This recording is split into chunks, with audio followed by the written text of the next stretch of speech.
Hier, nous avons vu que la sécheresse de l'été avait porté préjudice à la récolte de truffes. Eh bien, il en va de même pour le fourrage qui commence à manquer.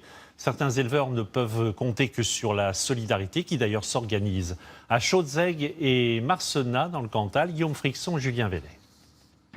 Le convoi agricole est parti de Chaudzègue. 4 heures de route et 80 km pour rejoindre Marcenat, l'une des communes du département particulièrement touchée par la pénurie de foin, suite à la sécheresse estivale et à la prolifération des râteaux-pieds dans les prés. Ce qu'on leur ramène, c'est pas grand-chose, c'est pas ça qui va les tirer d'affaire, loin de là. Mais bon, ça amène toujours un peu de réconfort et bon, ça fait toujours plaisir de voir que les collègues pensent à soi, quoi. Au total, ce sont près de 80 agriculteurs qui ont donné gracieusement plusieurs tonnes de foin de leur exploitation afin d'aider les éleveurs de la commune qui n'en ont pas assez pour nourrir leurs animaux.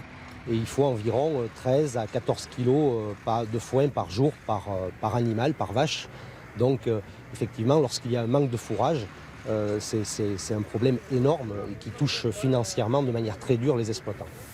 Et justement, Christophe est producteur de fromage depuis 3 ans. La sécheresse estivale l'a obligé à nourrir ses bêtes avec du foin dès cet été. Conséquence, au lieu des 8 000 € annuels qu'il dépense habituellement en foin, il en a déjà dépensé 25 000, soit 3 fois plus. On ne sait pas comment on va faire pour l'année qui va arriver et pour l'hiver qui va arriver prochain.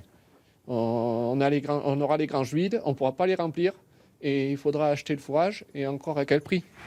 À Marcenat, tracteurs et camions sont donc déchargés, les balles de foin distribuées aux agriculteurs dans le besoin.